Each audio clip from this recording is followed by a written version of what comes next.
वह कौन थी? सितंबर का महीना था। काली अंधेरी रात थी। धीरे धीरे से हवा की ठंडी लहरें आ रही थीं। आकाश में बिजली चमक रही थी। महेंद्र चाचा अपने घर से दूर अपने खेत में खाट में सोए हुए थे। उनका खेत गांव के तालाब के पास था। बारिश के कारण पूरा तालाब भर गया था और खेत में घास भी ज़्यादा हो गई थी। उसके कारण अंधेरे में यह सब ज़्यादा डरावना लग रहा था। उस तालाब के किनारे आम के 6-7 बड़े बड़े पेड़ थे। आम के पेड़ की डालियों की आवाज़ भी काफ़ी डरावनी लगती थी। अचानक खेत में बंधी हुई भैंसों ने चिल्लाना शुरू कर दिया। महेंद्र चाचा को पता ही नहीं चल रहा था कि आखिर ये भैंसें क्यों कर रही हैं ऐसा। उन्हें लगा कि शायद ठंडी के कारण ये भैंसें ऐसा कर रही होंगी। इसीलिए महेंद्र चाचा ने खेत में चिमनी जलाई। उस चिमनी के उजाले में महेंद्र चाचा की नज़र अपनी खाट पे पड़ी।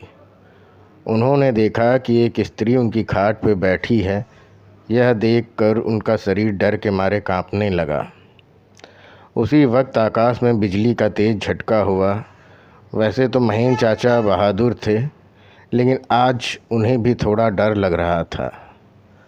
उसी वक्त काका ने आग में सूखी घास डाली और आग को ज़्यादा बढ़ाया। इसकी वजह से वो औरत ठीक से दिखाई दे रही थी।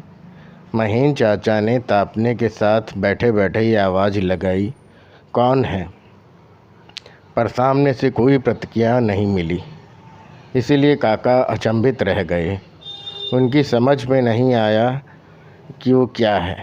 काका खड़े हो गए। इसलिए महेंद्र काका ने सोचा कि अब डरने से कुछ नहीं होगा, मुझे हिम्मत से काम करना पड़ेगा, क्योंकि जो डर गया समझो वो मर गया। चाचा ने एक बड़ी लकड़ी हाथ में ले ली और बोले, कौन हो तुम? तुम्हें क्या लगता है कि मैं तुमसे डर गया हूँ? लेकिन सच तो यही था कि चाचा के अंदर से पूरी तरीके से डर के मारे कांपने लगे थे। चाचा का यह गुस्सा वाला रूप देखकर वो स्त्री खड़ी हो गई और ज़ोर से बोली, क्या तुम मुझसे नहीं डरते? चाचा ने हिम्मत की और बोले, यहाँ से चली जाओ वरना यार लाठी से मार मार के तेरा सिर फोड़ दूँगा। इतना ही बोलना था कि महेंद्र चाचा ने लाठी उठाई और उसी वक्त उस औरत ने आवाज़ उठाई, अब तू मुझे मेरे ही घर से निकालेगा? यहाँ पर तो मेरा बचपन गुजरा है। यह मेरा ही घर है। मैं यहाँ सालों से रह रही हूँ। यह सुनकर चाचा का डर और गुस्सा दोनों ही शांत हो गए। उन्हें लग रहा था कि मेरे सामने जो औरत खड़ी है उसे मैं जानता हूँ। उसकी आवाज़ भी जानी पहचानी लग रही थी। चाचा सोचने लगे कि आखिर ये औरत है कौन? अगर मैं इस औरत को जानता हूँ तो आखिर यह इतनी भयानक और विकराल रूप में क्यों है? अचानक, अरे यह तो ज्योति है, मेरी बड़ी बहन।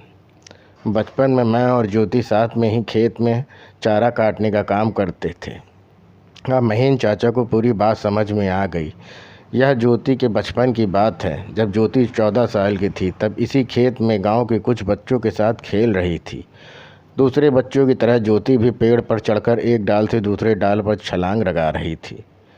अचानक ज्योति जिस डाल पर बैठी थी वह डाल टूट गई और ज्योति के मुंह के बल नीचे गिर गई। यह देखकर सारे बच्चे डर के मारे चिल्लाने लगे।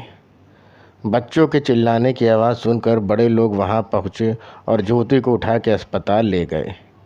लेकिन तब तक काफ़ी देर हो चुकी थी। ज्योति की मौत हो गई थी। महेंद्र चाचा को ये सारी बातें याद आ गईं और वो सीधा ज्योति के पास जाकर रोने लगे। जब यह बात गांव वालों को पता चली तो सब गांव वाले चौंक उठे। वास्तव में वह ज्योति ही थी। गांव के एक बड़े बुजुर्ग ने कहा कि जब ज्योति की मौत हुई थी तो वो एक बच्ची थी, इसीलिए बच्ची समझ के उसे दफनाया गया था, लेकिन वास्तव में उसका अंतिम संस्कार करने की ज़रूरत थी। इसीलिए ज्योति की आत्मा आज तक भटक रही है। महेंद्र चाचा ने तुरंत ही ज्योति को वहाँ जहाँ दफनाया गया था वहाँ से उसे निकाला। किसी की भी हिम्मत नहीं हो रही थी कोई उसके पास भी जा सके। उसी वक्त ज्योति की आत्मा ने गांव वालों के सामने आके कहा कि हाँ, आपकी बात सही है, मैं मर चुकी हूँ, आप लोगों को मुझसे डरने की ज़रूरत नहीं है। मैं अभी भी इसी गांव की बेटी हूँ, लेकिन मैं आज दिन तक भटक रही हूँ, मुझे मुक्ति दीजिए। बाद में महीन चाचा ने ज्योति के शव को अग्नि संस्कार किया और उसकी आत्मा को शांति दिलाई। आप लोगों को यह कहानी कैसी लगी, कृपया कमेंट करके ज़रूर बताएं।